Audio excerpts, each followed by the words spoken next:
I used to believe love was enough, that if I gave everything I had, my son would always remember who held him through every storm. But let me tell you something. Love without respect becomes a life sentence. And I didn't realize I was serving one until it was far too late. I had Jason when I was 17. His father left before Jason's first birthday, said he wasn't built for this kind of life. I was just a scared girl with a baby and no one to call. That's how I ended up in a place called Shelter Haven, a small building with a cracked sign and a warm meal. That place saved me, gave me a room, diapers, and something bigger. The belief that I could raise my son on my own. And I did. I worked at the post office for over 30 years. I never had vacations, never had new shoes if his had holes. Every Christmas, I wrapped gifts from dollar stores and made them look like they came from Macy's. I didn't mind, not once, because Jason was happy. That's all I ever wanted. The house I bought when he turned 16. It was my proudest moment. A 3-bedroom in Austin. Small, but it was ours. Paid every bill, patched every leak. I told myself, one day, this will be his too. He'll remember where he came from. After college, he moved out. Then years later, after a messy divorce and hard times, he came back with a new wife and a baby on the way. Just until we get on our feet, he said. Of course, I said yes. I cleaned out the guest room, bought groceries, rearranged the kitchen, even gave up my reading chair because she liked the window light. I wanted them to feel safe, settled, loved, just like I always tried to make Jason feel. But something happened over time. Subtle at first, a shift. Like I went from being mom to being the one who keeps the lights on.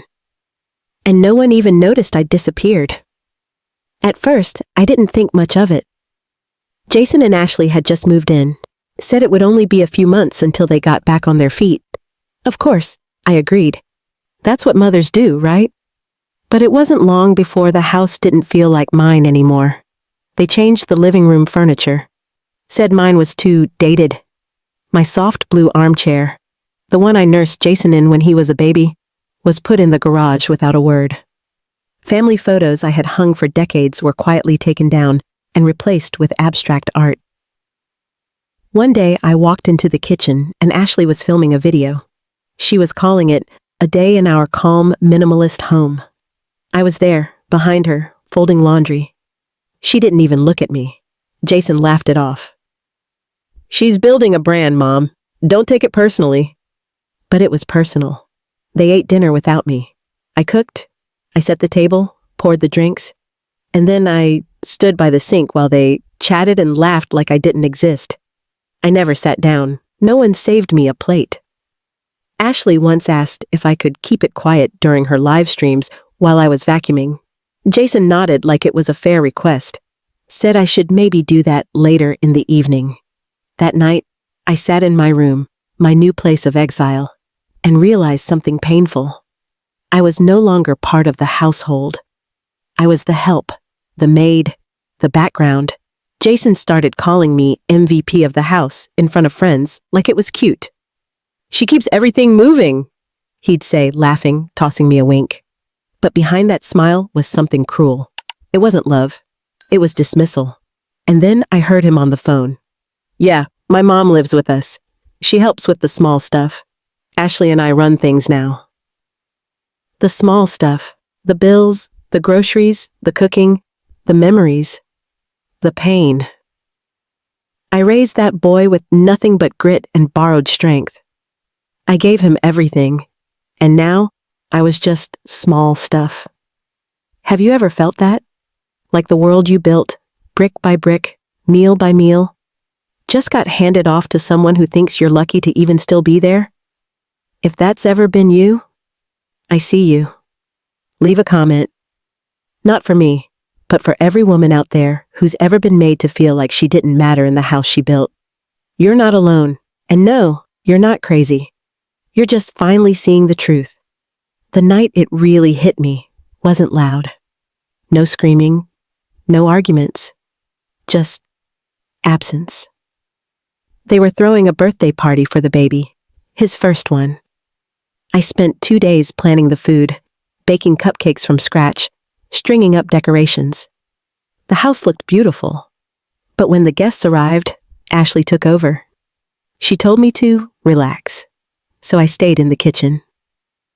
I figured I'd come out when it was time to light the candles. Except no one called me. I watched from the hallway as they all gathered around the cake, Jason holding the baby, Ashley clapping along. My name wasn't mentioned. I wasn't in the pictures. I wasn't even handed a slice. That night, after everyone had left and the house was quiet, I sat on the back steps. Same spot I used to sit when Jason was little and money was tight. I'd come out there to cry where he couldn't see me. Now I sat in silence. Not sad, not angry, just empty. The backyard still had the old bird bath Jason helped me pick out when he was 8. It was cracked now, weeds curling up around it. Funny. It looked exactly how I felt. I went back inside and found my wedding photo stuffed in a box labeled Garage Misk. That was when I opened the closet in the hallway and pulled out a folder I hadn't touched in years. Inside, the deed and payment plan to a small apartment across town. 10 years ago, I started buying it in secret. After Jason moved out the first time, I'd started to feel something shifting. I couldn't explain it then, but some small voice inside told me to prepare. I didn't think I'd need it. I prayed I wouldn't, but I kept making payments, quietly, month by month. And now, that little apartment felt like the only thing in this world still mine. That night, I didn't sleep in my bed. I lay on the couch, staring at the ceiling, listening to their laughter upstairs fade into silence. Not a single good night, not a thanks for today. Just doors closing, lights off. Have you ever been in a room where your whole life is playing out, but you're not in it anymore? It doesn't take a slap to break your heart. Sometimes all it takes is being forgotten. The next morning, I woke up before the sun. I sat at the kitchen table with a cup of coffee I didn't really want, staring out the window. The flowers in the garden I planted were half dead, the bird bath dry. It was strange. Everything in that house used to carry meaning. Now it just looked like someone else's home, and I was the live-in help who overstayed her welcome. I finished my coffee, rinsed the cup, and pulled the folder back out. The papers for the apartment. My name, my payments, my signature. Month after month, I had paid for that place with leftover money no one knew I had. Jason thought I just clipped coupons for fun. I ran my fingers over the final page. The apartment was paid off 2 months ago. I hadn't even noticed. I never celebrated, never told a soul. But suddenly, it felt like the most important thing I had. I looked around the kitchen. My kitchen. Every cabinet, every drawer, every fork and spoon. Things I picked out over decades.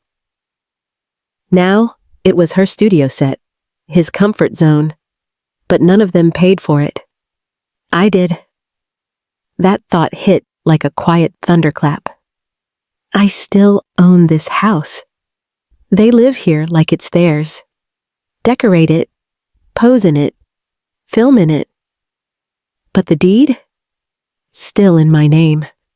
Not because I planned it this way, not because I was clever. Just because they never bothered to care enough to ask.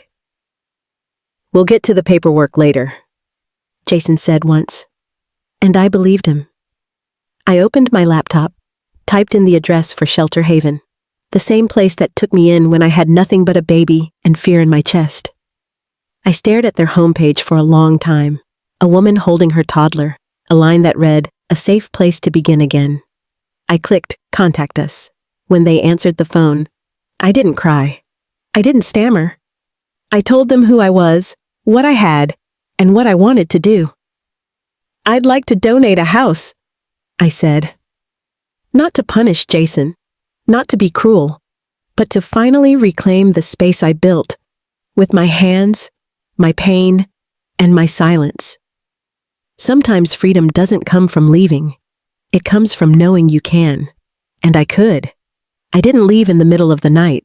I didn't slam any doors. I packed my things the way I've always done everything in this life. Quietly, carefully. A suitcase. A photo of Jason as a little boy, grinning wide with chocolate on his face. My Bible. A few sweaters. That was it. I didn't take the expensive things. Not the TV. Not the silverware I bought in '92. Not the lamp I loved. Just what I needed. And what no one else would even notice was gone. I made the bed one last time, wiped down the kitchen counter, left the fridge full. Then I slipped the key in an envelope with a note that simply read, "Take care." I didn't look back. The apartment was just across town. 1 bedroom, small kitchen, no backyard. But it was mine. No one telling me to vacuum later. No cameras filming meals I cooked. Just silence. My silence. I sat on the balcony that first morning with a cup of real coffee, hot, strong, in a mug I bought just for me. I watched the sun come up over the neighbor's roof and thought, so this is what breathing feels like. The letter to Jason and Ashley had already been mailed, certified, signed. The deed was signed over to Shelter Haven. They had 30 days to move out. I didn't include a long explanation. They wouldn't have read it anyway. The phone stayed quiet for 2 whole days. No calls, no texts, just the hum of peace. I bought myself a small table. Just 2 chairs. Not for hosting, not for serving, just for sitting. I cooked a simple meal, chicken and green beans. And for the first time in years, I sat down while the food was still warm. No one asked me to do anything. No one needed my help. I didn't feel invisible. I felt real. Have you ever tasted food you made only for yourself? There's something healing in it. It's not the salt or the spice. It's the absence of being used. That night, I slept without worry. No footsteps upstairs, no baby crying, no tension in the air. Just a window cracked open and the sound of wind brushing against a life I had finally chosen for myself. And for once, I wasn't waiting to be needed. I was just home. A week after I moved out, Jason called. 3 missed calls. Then a text. "Mom, the shelter says they're taking the house. What's going on?" I didn't respond. 2 days later, another message. "You can't just leave like this." That made me laugh. Not because it was funny, but because it was so predictable. They still thought I owed them something, a reason, an apology. The truth was, I owed myself more. Word got around. A neighbor called, said they saw Ashley crying in the front yard while a moving truck waited in the driveway. Jason just stood there, head down, not saying a word. The same driveway where I used to wait for him after school. The same porch I painted 3 times over the years. Now it belonged to someone else, and I didn't feel loss. I felt light. Shelter Haven sent me a handwritten thank you letter. The house would now host 6 young mothers and their babies. They even included a photo of one of them smiling in the kitchen I once cleaned on my knees. That photo meant more to me than any family portrait I was ever left out of. Jason hasn't called again. Maybe he's ashamed. Maybe he's angry. Maybe he's finally realizing what it feels like to live without someone holding everything together. As for me, I bought a small bookcase for the apartment, filled it with library books and old recipes. I planted herbs on the windowsill. I started writing again, just little things. Thoughts, memories, reminders that I still exist outside someone else's needs. One morning, I walked past a mirror and caught my own reflection. Not the tired woman in the background, just me, Ruth. And I smiled. Not because I won, but because I stopped losing myself. If you're still watching this, still with me, I want to ask you something. Have you ever stepped away from a place where your love was taken for granted? Have you ever walked out, not in anger, but in peace? If so, you're not alone. Drop a comment and tell me your story. Or just write, I chose me. Because sometimes that's the most powerful thing you can say. And if no one's told you this lately, you deserve to be seen. Not for what you give, but for who you are.